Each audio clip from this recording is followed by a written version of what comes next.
is a rebuttal to on intersectionality and feminism, which basically is a piece which attempts to, or it doesn't attempt, it takes issue with the issue of, or with the term intersectionality, and seems to claim that intersectionality inspires mob mentality, in which it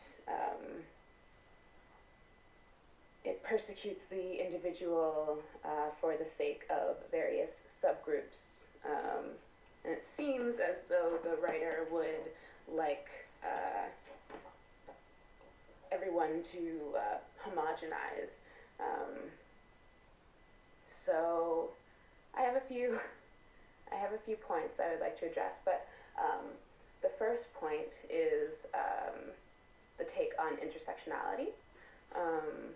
The second point being that this is a piece on feminism, and nowhere present is there a person who fits a marginalized identity, nor is there a person who identifies as femme or femicenter or woman.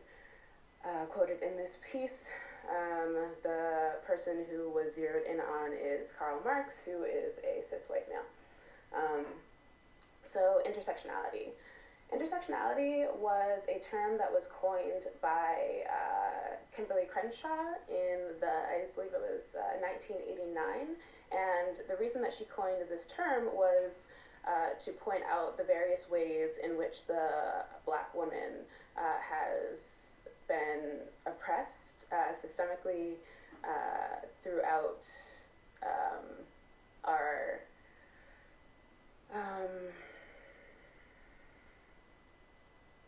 coinciding with whiteness and with white supremacy.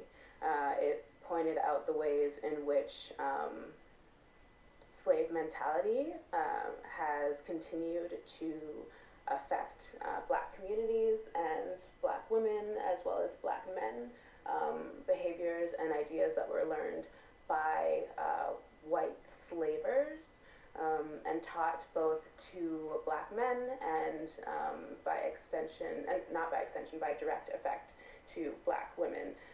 That is nowhere present in this definition of intersectionality.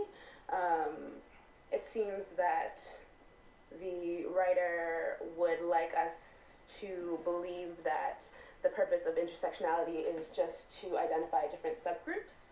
The writer doesn't seem to think that recognizing and honoring and respecting different identities, whether they be sexual identities, whether they be gender identities, whether they be race, background, any of these things,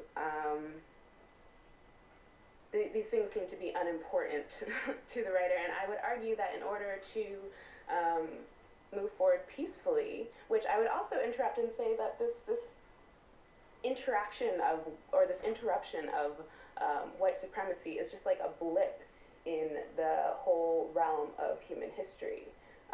Believing that we cannot recognize all of the different and beautiful aspects of humanity is just like a fallacy. It's a fallacy on our ability to exist and to understand each other. It's in direct conflict with nature that we see around us. We see birds, we see trees, we see rivers, we see streams, oceans, algae, all of these things which are completely different, work in harmony, compensate, complement each other. And saying that intersectionality is a way to disregard the individual for the sake of these subgroups, which I would say are identities, is in direct conflict with what intersectionality actually is, which is a way for us to understand all of the different ways in which this system of oppression, right, which we can chart back, the system of oppression has impacted various people in various ways. And yes, there's a nod to that in there, but it also doesn't seem to validate or understand that in order to look at how to truly move forward, we need to identify, we need to address harm, and we need to address harm in different ways.